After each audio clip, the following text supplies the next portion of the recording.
Welcome, everyone. We will be kicking off in a couple of minutes. Waiting for Alex to join me. Should be a good one. Hope everyone has had a great week. As with all of the Beam Spaces, if at any point you have a question, just throw your hand up. We will bring you up to the stage and can ask away. Obviously, given it's trivia, we won't be answering the trivia questions themselves. It should be pretty fun. And if you haven't already, you need to prepare your band's address, make sure you have your Twitter account ready. These will both be crucial for answering the questions. Hello. Hello. How are you? Alex, how are you? Very good, very good. How are you? Oh, I'm fine. So you already started announcing the rules? No, I was giving them a heads up just to know that the band's address and Twitter accounts are ready for the trivia. Oh yeah, definitely. So yeah, well, I think we'll wait for a few more minutes for probably more people to join in. And it's been a slow news week in crypto, I think. Nothing out of the ordinary. Solana was down for another 12 hours or so. Yeah. I wonder if they calculated when they calculate their transactions per second, if they take this time into account. This time like Solana went down, but I think the big surprise was that there was like a decent amount of time between going down this time and the one before. Yes, and also it was because one node was misconfigured. So one node. I saw some jokes about this and I didn't follow up and investigate. So it was one node that brought down the network. Yeah. Okay. I mean, like I want to say these things happen, but Solana's kind of taken that to a new extreme and that it's happening kind of fairly regularly. Yeah. Yeah. Also, there were some more hacks of some bridges somewhere. I didn't even follow. I mean, it's like too much. Yeah. To count. Yeah, cool. So today we're going to have a trivia night, and we had a lot of fun preparing these questions. I hope you will also have as much fun answering them. We have, I think, like 15 questions. I don't know how many we will be able to actually do, but it's always nice to have more. Some of them are fairly easy. Some of them are more difficult. But yeah, let's see if somebody else joins before we start, because otherwise people will complain that they missed some easy ones at the beginning. And yeah, just like you said, in general, it's going to work like this. I'm going to ask a question with a number, so question number 1, and then when you answer, you can answer in Twitter and then just make it as a reply to the Beam Space tweet or just tag us. And the first full answer will win some amount of Beam that we will announce in the beginning of the question. So if there are like 2 answers and one is like more complete, then this answer will be preferred. So don't just say yes or no if it's yes or no question, make it a full answer. And this will increase your chances. And as I understand it, the questions will start off easy-ish and get progressively harder. Is that right? Yes, even though I think it's like kind of very, very different. Like there are some technical questions, some NFT questions, some general questions. So some things might be easier for some people, and some might be, more difficult for others. So it's kind of a mixed bag here. Wicked. Yeah. So tell me when you think we can get started. I think we can probably kick off with the first one. All right, so let's do that. Okay, so question number one. So we started developing Beam in March 2018, which was quite a lot of, like a long time ago. And the first question, which should be a fairly easy one, that goes for 50 Beam prize. And I remind you to put your band's name into the answer so we can give you that prize, is on what date was Beam mainnet launched? So the correct answer would be like Beam mainnet was launched on, and then the date. And also there is a small bonus for that question, like which other very important event in the history of crypto was kind of, or its anniversary was also on the same day. So so if you answer just the first part, you will get 50 Beam, and you will get 20 more if you also answer the second part, which is which other important anniversary was on the same day. Fine? Perfect. One question. Where should the answers go? I think you can reply to the Beam to the announcement of the space. I think it would be best. Okay. Yeah, I think it will just organize everything nicely in this kind of thread that will be easy to follow. So interestingly, like while you answer this question, like I will just give some additional kind of fun facts about Beam. So none of the original Beam team had any experience with blockchain, and like a little, but personally, like I didn't even own a single cryptocurrency. So the first cryptocurrency I actually owned like was Beam that we developed. I didn't have Bitcoin, I didn't have Ethereum, which was very strange, like especially in the early days when we were talking to investors and they asked us like, so which cryptocurrencies am I bullish on? And I'm like, listen, I don't own any. And they were like very surprised. And then at some point, guy said, listen, maybe you should stop mentioning that. It kind of scares people off. We're going to invest in developing cryptocurrency, and the lead technical guy doesn't even not have any. Yeah, I stopped saying that. But yeah, none of the team had any experience. We had to learn everything from scratch, basically from reading the Mimblewimble white paper, which was the first protocol we implemented. And even after all that, we managed to deliver the mainnet version in relatively very short time, about 9 months. So it was crazy. We also managed to launch before the other project, the Mimblewimble protocol called Green, and they started like a year and a half before us. So yeah, I think it was a big achievement. One of the interesting questions that we had to answer, like design questions when we worked on Beam, is how to create our emission schedule, because emission schedule is one of the kind of most important characteristics of a coin. And we have chosen an emission schedule which is deflationary, so there is a limited amount of Beam coins that will ever exist. We did it using periodic halving, similar to Bitcoin. Though the first halving was after 1 year, and then in the interval of every 4 years, there will be halving as well. So the next one is going to be in January 2025 or something. And this brings us to our second question. So question number 2 also goes for 50 Beam.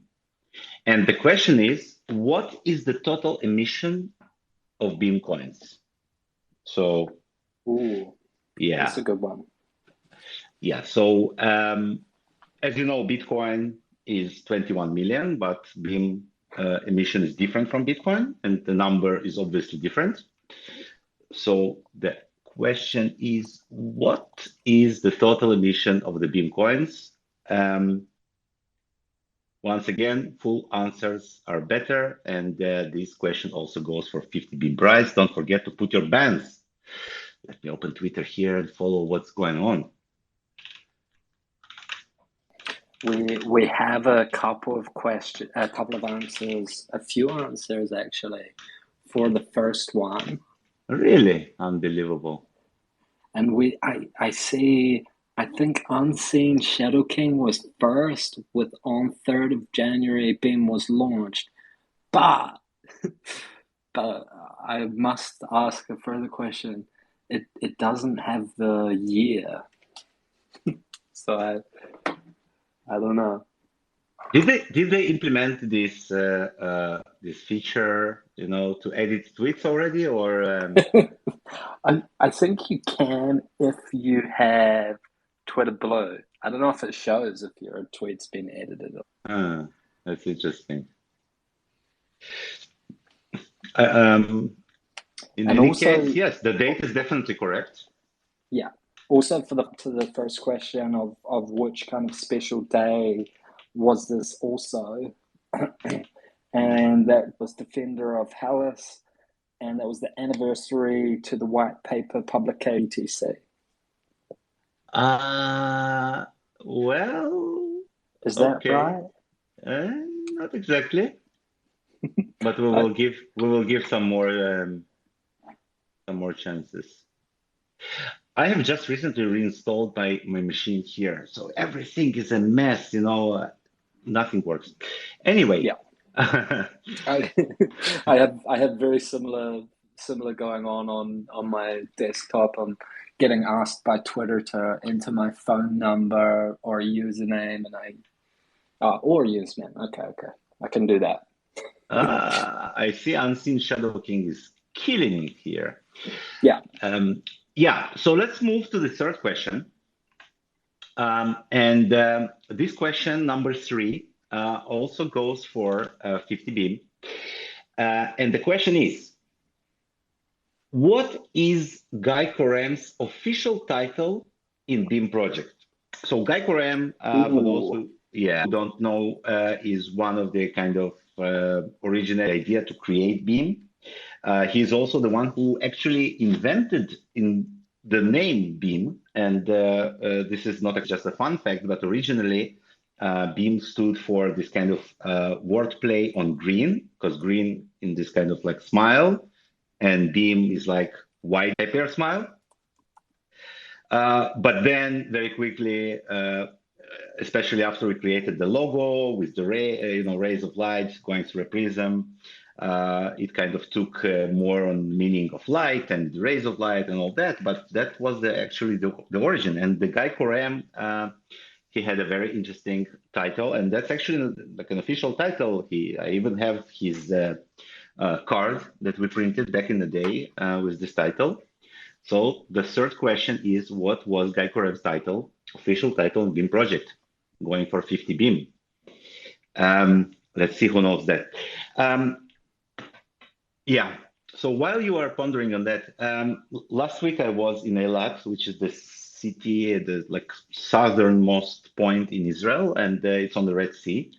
My daughter was doing a diving course, which was very nice.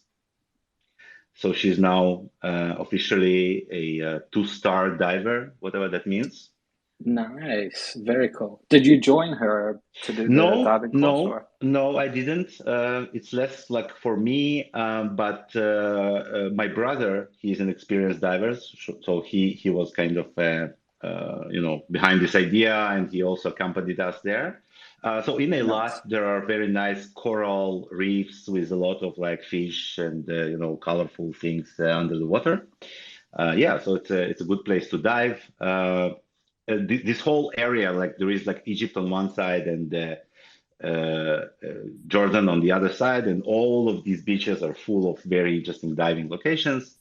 The sea is also very nice, like it's like constant temperature, great place. I was just enjoying my beer on the beach, the usual. Yeah. Okay, let's move to question number 4, which Elon Musk should know the answer, but probably you will too. And the question is it possible to atomic swap Beam with Dogecoin? Ooh. Yeah, this one also goes for 50 Beam. And we developed atomic swaps. It's kind of one of, in my opinion, one of the most, how would I put it, technically complex features because you have this mechanism that allows two people to exchange coins without relying on any centralized entity or intermediary.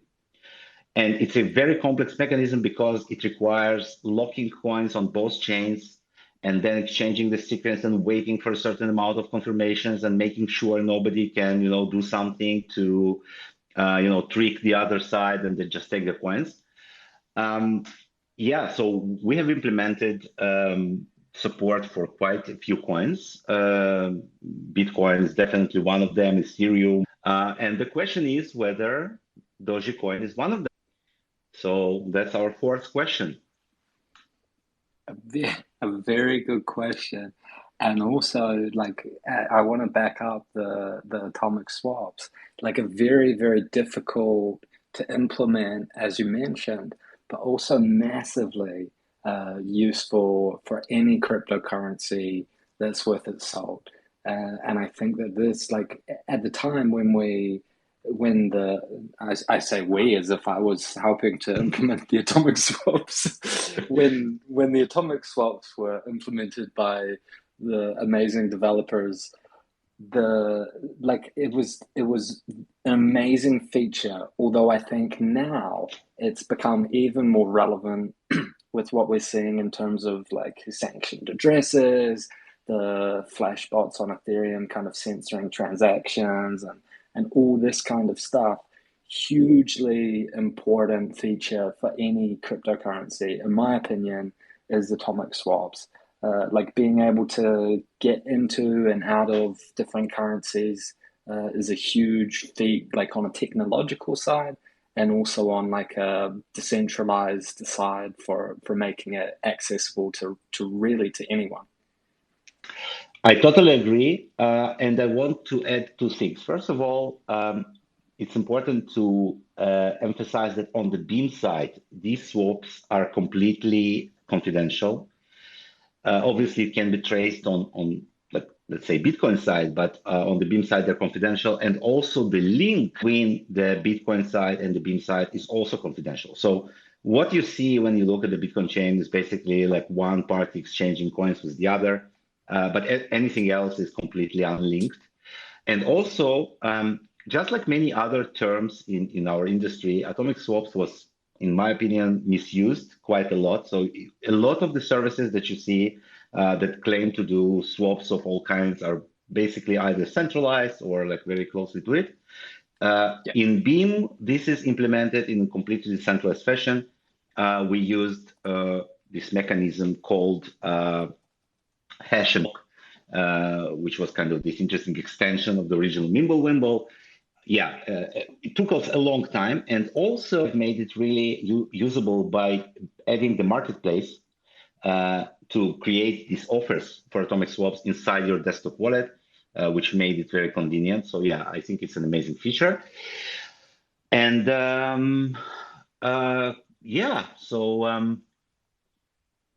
that's the question number 4. Now, an easy one, really easy question, number 5, also for 50 Beam, just to take a short break and relax. We asked you to put your band's address in any tweet in order to make us able to pay you your price. But the question number 5 is, what does bands actually stand for? So it's an acronym, and what does it stand for? This is question number 5 for 50 Beam. And it should be an easy one. Speaking the last question, the one about the Doge and Beam swaps, which are of course possible for those that answered correctly. I started laughing because there was 1 second between the first two people to answer. Unbelievable. Very, very We're tight. kind of, yeah, very, very interesting. Need Uh, to need to shorten your cables to that fiber optic line. yeah, I also see that Beambots, well, Beambots is crazy. Beambots also answered the guy's official title, which is Kaiser Soze. Yeah. Um, for those of you who don't know or didn't see the movie, there is this movie called The Usual Suspect, and it's a very nice movie, highly recommended. So in this movie, there is this like mystical kind of mastermind, all kinds of, crazy things. Somebody who only is known by rumors and no one ever saw him. And we chose this title because this is kind of guy. He's like behind all the projects, knows everything, like has his fingers on all buttons. I think, like, I honestly think that he is using like two mobile phones in two hands because it seems like he's always on all kinds of social media, whether it's Twitter or whatever, and constantly like doing stuff. Um, yeah, so that's Guy. Okay, now that we have relaxed with the buns question, uh, let's go for a difficult one. So this one goes for 100 Beam, and it's a question about Beam smart contracts, specifically question number 6. Which programming languages, one or more, you can name one or more, can be used to write Beam smart contracts? Ooh, this is a good one. Yeah. So just to give about a year and a half ago, Beam has added support for smart contracts, created Beam Virtual Machine. The Beam Virtual Machine is a universal computer, basically able to run any program, just like in Ethereum, the EVM, we have the BVM. And it was completely custom made.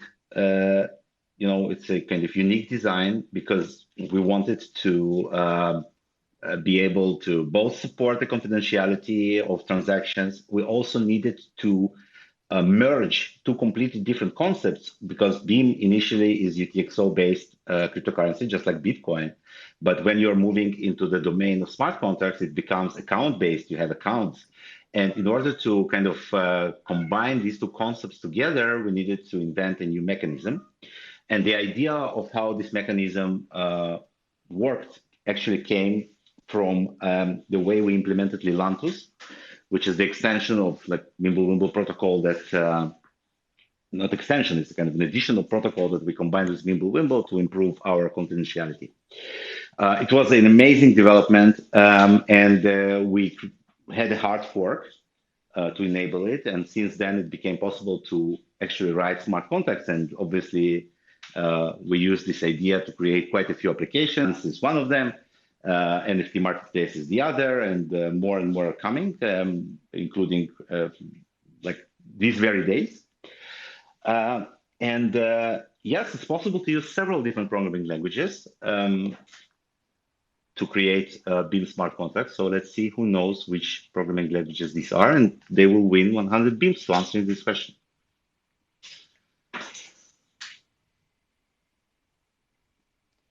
If you hear any noise in the background, it's my cat going crazy. It's the crazy time. It happens every time. I don't know if it's related to this Twitter space or it's just the time of day, but that's what's happening. The cat's excited, trying to get some answers in for them being. No, it's mostly just breaking stuff. All good. There was a question that I should ask. Let me find it. And this was presented on Twitter from Defender of Hallis.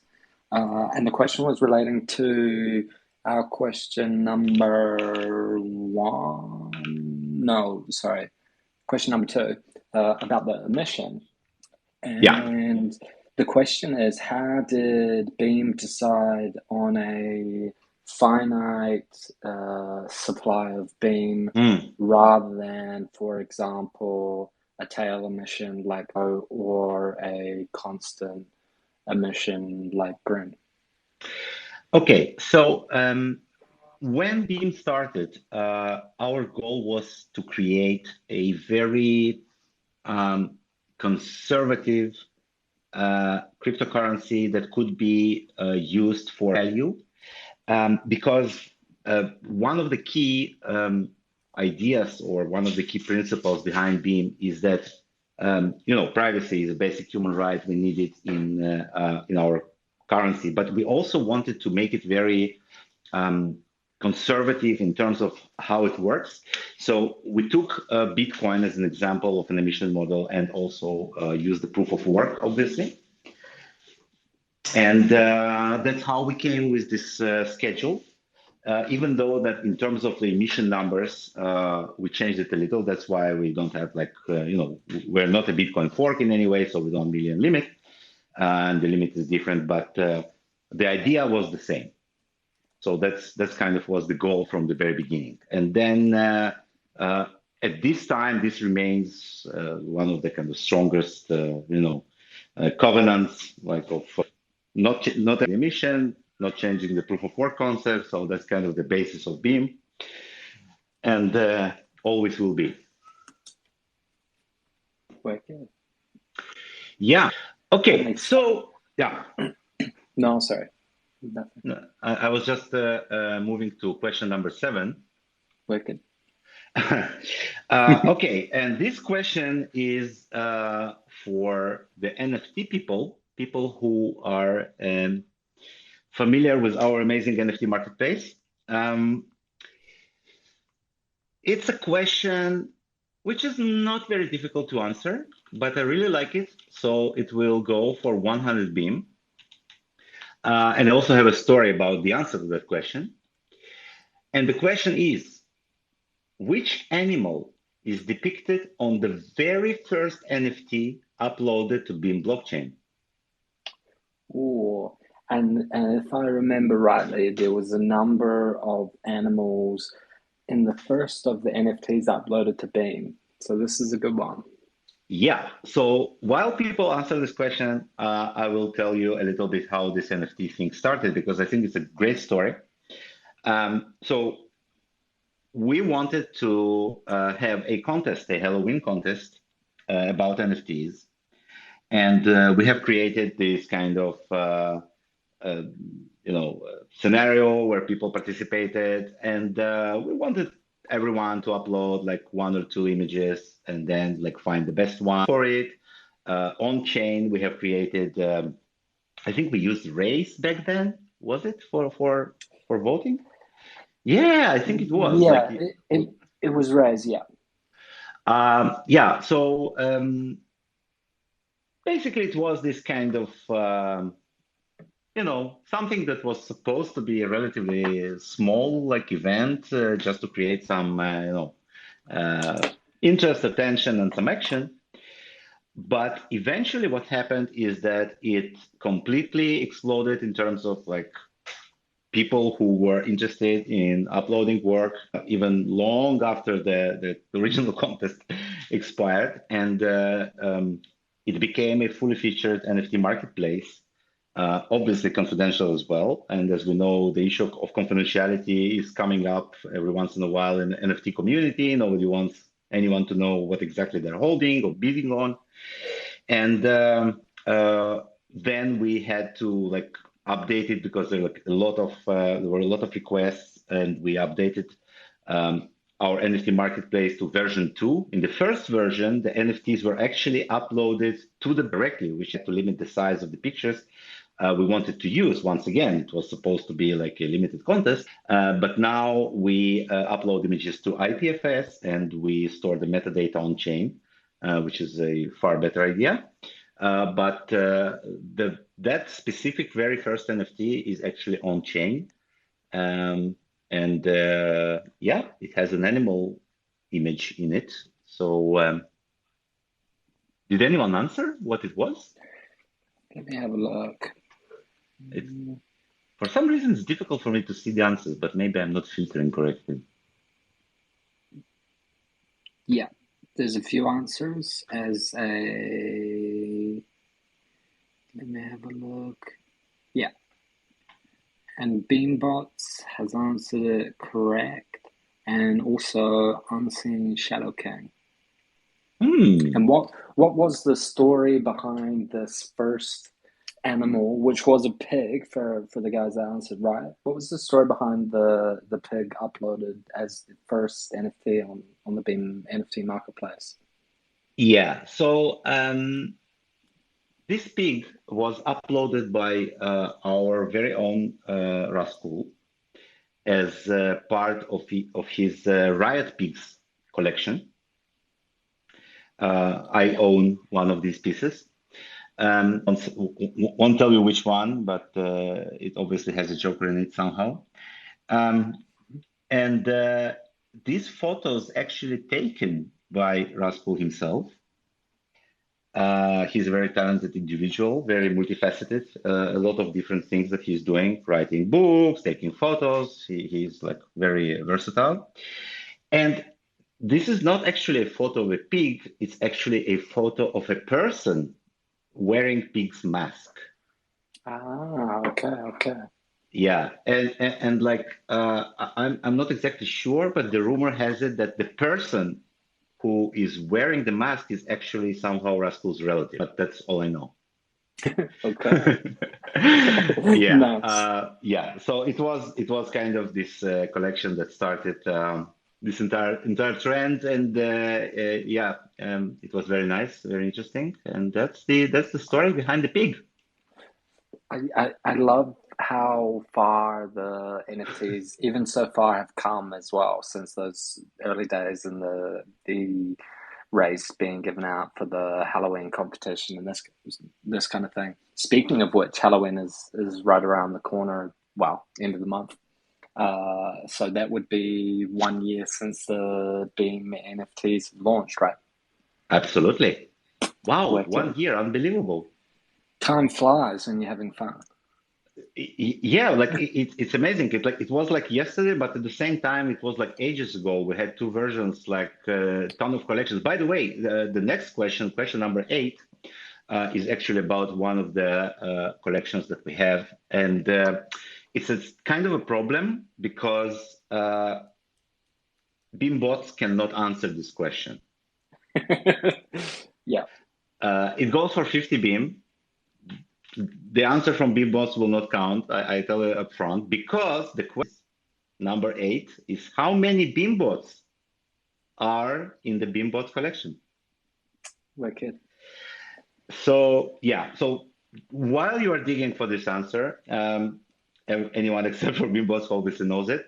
I would like to say that we had several great collections in the marketplace. Beambots, in my opinion, is one of the best, and I was really impressed about like the amount of effort, the quality, and kind of the first part of the when we only had the first version of the gallery. I actually uploaded all of these images myself. So obviously we had to limit it. So we limited it to 10 pieces per collection every week, and on Thursdays I would sit down and upload all of them. And people, there was different kinds of submissions, and Beambots was like, I don't know, like it was this like organized every week, same time, email, 10 pieces, different, like amazing experience. And since then, a lot of people are using Beambots as their avatars on Twitter or Telegram. Yeah, so definitely one of the better collections out there. And yeah, who knows how many are there? Will answer and get 50 Beam. And what I'm enjoying seeing right now is some of the answers, correct answers as well, coming in.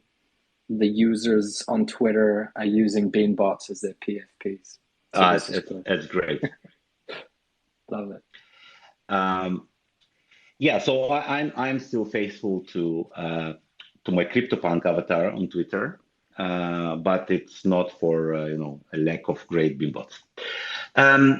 So okay, next question is a very interesting one, and whoever knows the answer, and I will also tell the story behind the answer, obviously, once we get it.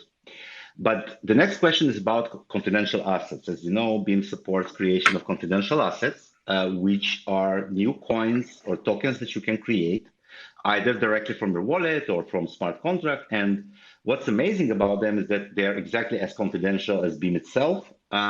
So the question number 9 is, what was the first confidential asset ever created on Beam blockchain? This is a good one. And Yeah.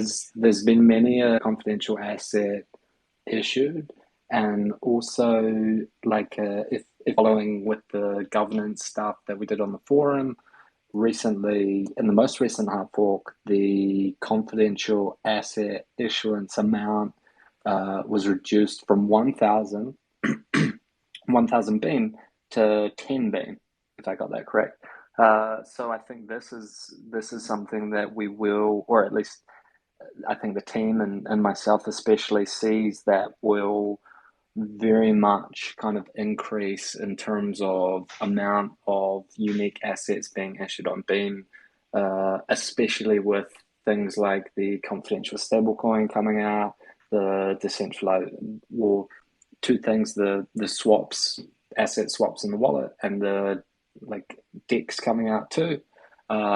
Definitely expect these confidential assets to increase in number, whether it's community tokens or further stable coins, or I think, correct me if I'm wrong, but it will be possible for the liquidity positions to also be as confidential assets on Beam. Is that right?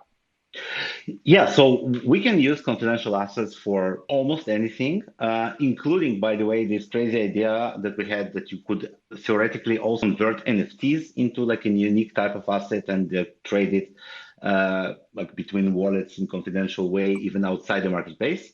Yeah, Nice. definitely a lot of uses for those. I just wanted to mention question is for 100 Beam. And as you said, Gus, now it's like very, very cheap to create the types of assets. So we do expect more of those used for different reasons. Just Yeah. very recently, it was on DAppNet though, but we used confidential assets in our asset swap space where we swapped a lot of assets, which was Yeah. people collected their prizes, by the way. It was a great success. Yeah, so that's question number 9. Do we have any answers so far? We have many answers, and from what I can see so far, only one is right. We have crowns, we have raids, we have BMX, we have USDT Tether, we have raise again. What was the correct one? Because this is a little bit tricky, and if I we were laughing before the space because I couldn't remember what it was as well. Yeah, so first of all, the correct answer is USDT. And I will also tell you how to get an answer to that question. So if you go to our Explorer, explorer.beam.mw, there is this button in the top right corner, which is called Confidential Assets. And if you all click on this button, you will see the list of assets that are currently emitted or created. That we'll see is USDT, and the description says USD Tether. So obviously, asset has absolutely nothing to do with actual USDT. And it was actually created, funny story, by one of our investors and someone who is following Beam. And he started playing with assets the moment they were out. And that's what he's done. And it was back in the day when it was expensive. It was like 3,000 Beam, I think, initially to create an asset. So that's the amount of Beam he locked to create the first confidential asset with ID 1. And this is USDT on Beam. Nice. Yeah. It was created through a wallet. So he can emit any amount of USDTs he wants, which is interesting. But yeah, that's what happened. This leads me to like a follow-up question on this. One that's kind of been discussed in the Telegram and within the community and this kind of stuff. And I just wanted to kind of ask it. I mean, I'm kind of to get the answer, but I think it's an interesting question. And if you haven't seen the discussion, it's definitely worth thinking about.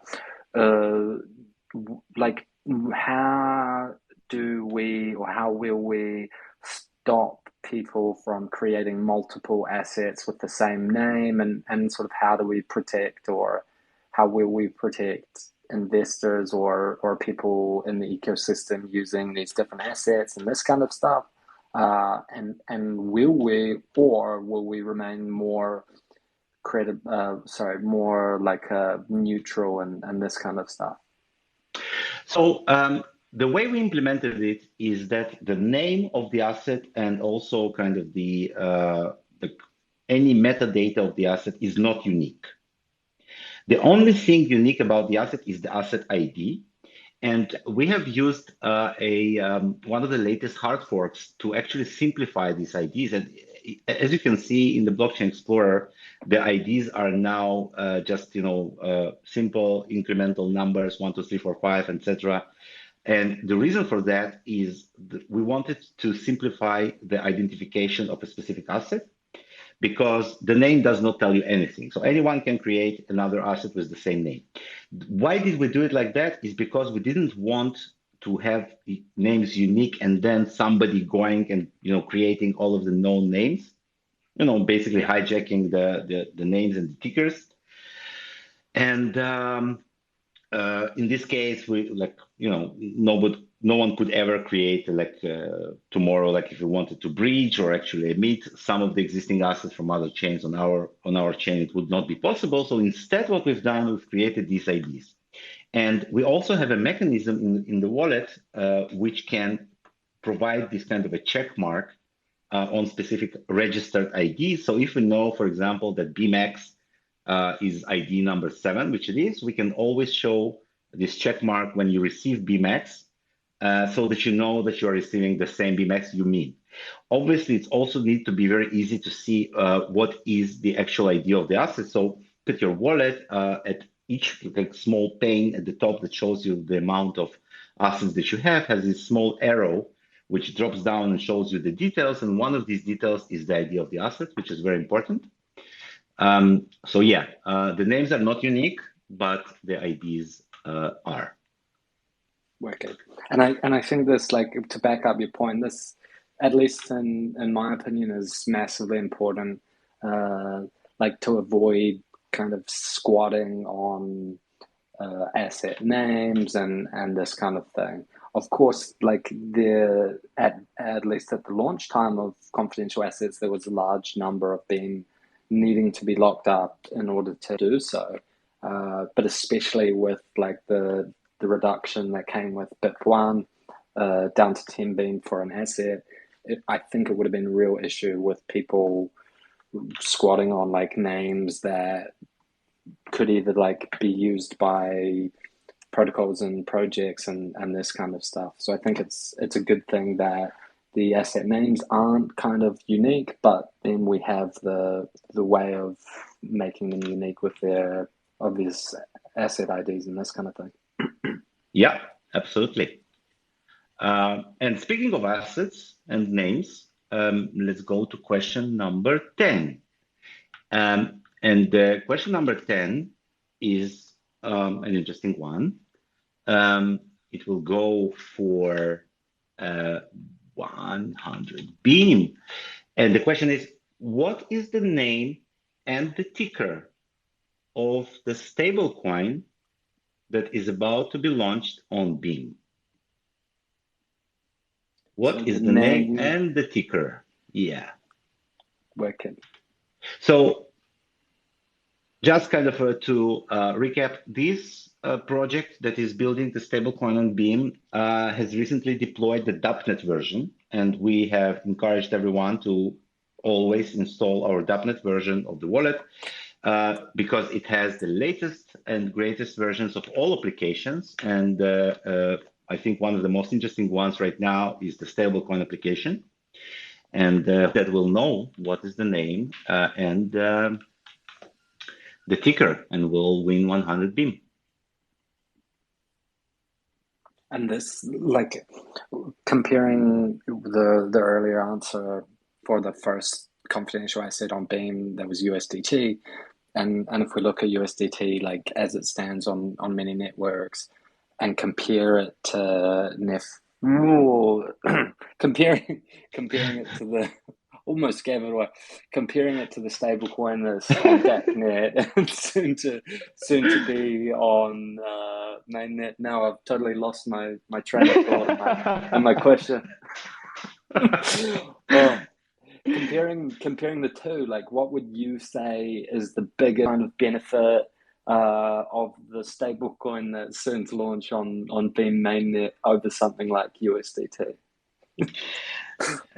Okay, so so obviously, like even before confidentiality, which is obvious, right? So we have confidential transactions. It's always great to use assets that are kind of related to real world assets. It's a great mechanism that is used all over the industry, and with confidentiality, it obviously gets even better. But also, in addition to that, I always prefer projects that are more decentralized in their nature. Projects like MakerDAO DAI, which was always and is a great expiration. Projects like Liquidity, which use collateralized debt positions as a mechanism. So these are not algorithmic stable coins like Luna that became infamous recently for their kind of very unstable unstable algorithmic properties, but MakerDAO showed amazing stability and amazing performance during the worst of times in crypto. And I think the combination of really decentralized protocol, which uses decentralized collateral, because MakerDAO recently added, or not recently, quite a while ago, added USDT and USDC, I think, as collateral, and now they're trying to move off it. So if your collateral is decentralized and the algorithm uses collateralized debt positions, it's kind of this perfect combination for a truly decentralized stablecoin. I think it's a great project. Okay, so now we're going to have a couple of questions, number 11 and 12. Which are kind of more, I would say, a guessing game. So there is a way to find out the answer, but probably, people can guess. It's also fine. So let's start with question number 11, and this one goes for 50 Beam. The question is, what's the average amount of transactions per day that Beam had during the last quarter? Not a simple question to answer, but I think you can guess. So the closest guess. This is a difficult one, but the closest guess will take home the beams.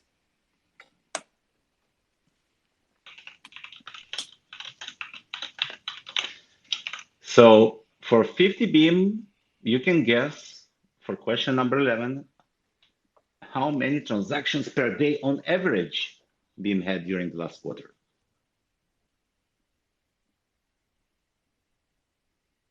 And I have a follow-up question or a related question to this, and kind of, at least to me, an obvious one. What do you expect this to be after applications such as Nephrite?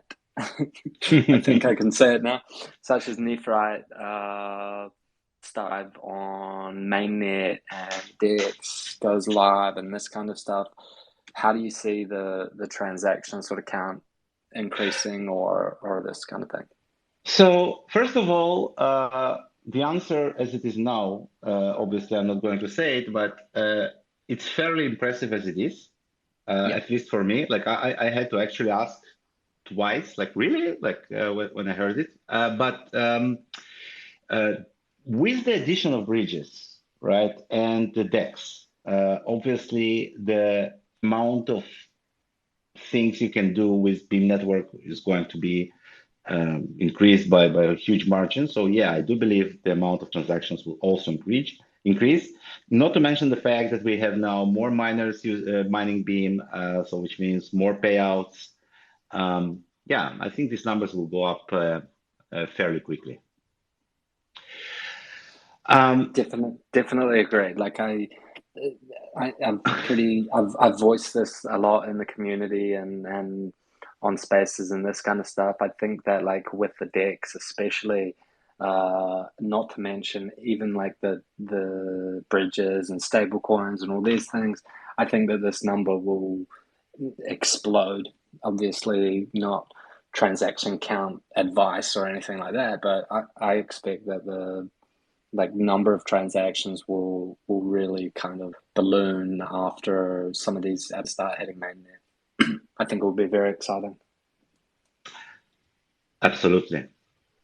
So since we're running out of time, I mean, we're like closing on the hour, and I still have a couple of more questions to ask.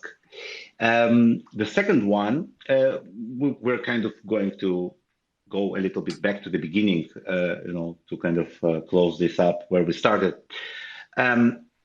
But it's a nice question. So, how many test nets did Beam have before the mainnet launch? So, before our launch, we started development. At some point, we opened our source. And then we started to releasing the testnet versions up to the mainnet release, which, as you know, was on January 3rd, 2019, which was the 10-year anniversary of the Bitcoin Genesis block. We had several testnets up to that point. How many were there for 50 Beam? This is question number 12.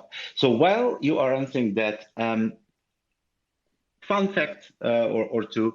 Initially, when we started developing, Beam was closed source because we were kind of in the very beginning with a lot of experience developing open source software. So at least initially, we wanted to have something working before we opened our source code. Now we're much more experienced in that, and we can do things in open source from the very beginning. But back then, we were less so. And back during those days, when we announced that we're going to implement Mimblewimble protocol, and everybody was like following green, and we were considered like this scam that's trying to rip them off or something. So it was like a lot of like 6 months before we opened our source code that we were called different names and people would hate us. It was like very funny time. Eventually, we did open our source and we showed that we're a real deal, that we're not a fork, not a clone. We implemented everything ourselves.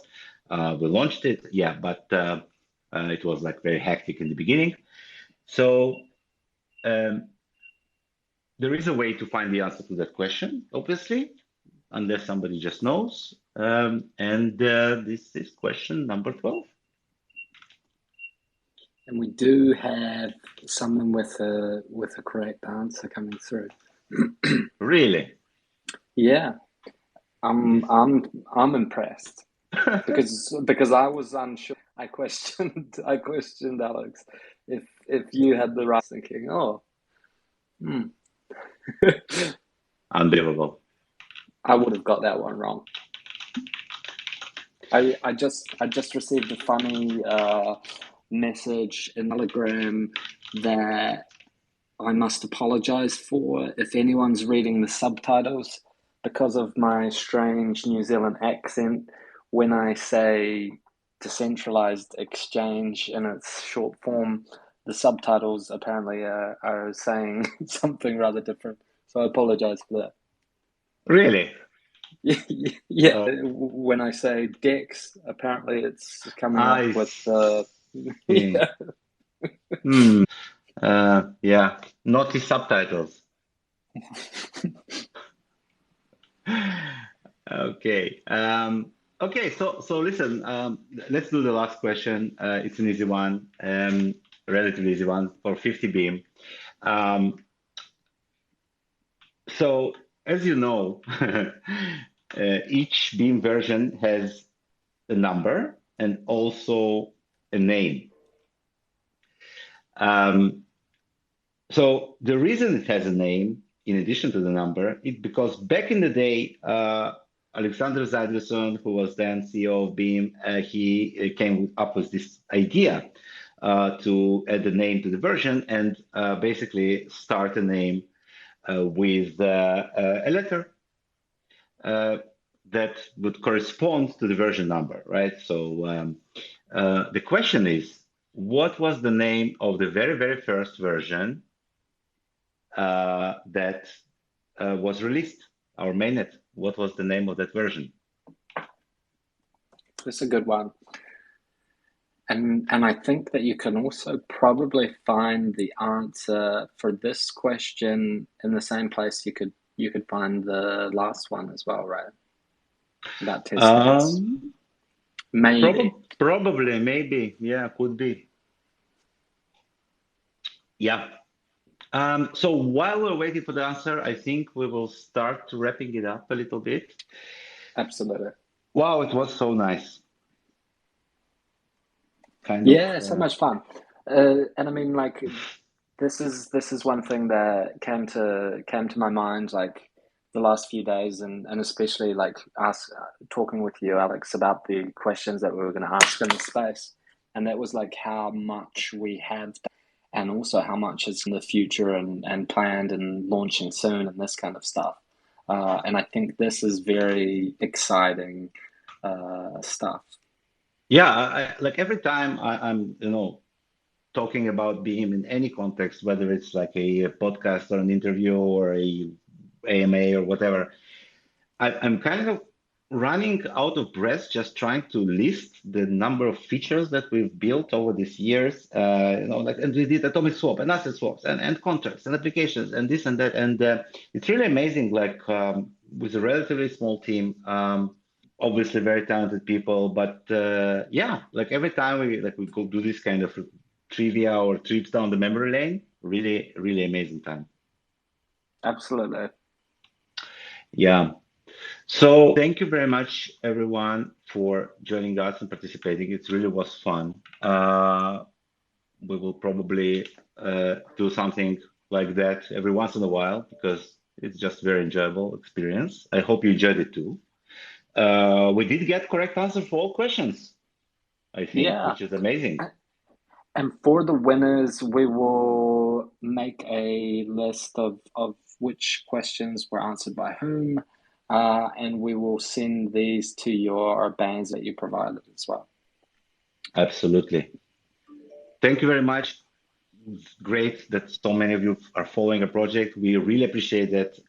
And yeah, we'll keep up bringing the good new developments to your attention, including very soon. So stay tuned and we'll see you next week. See you next week, guys. Thank you so much. Thanks. Bye bye.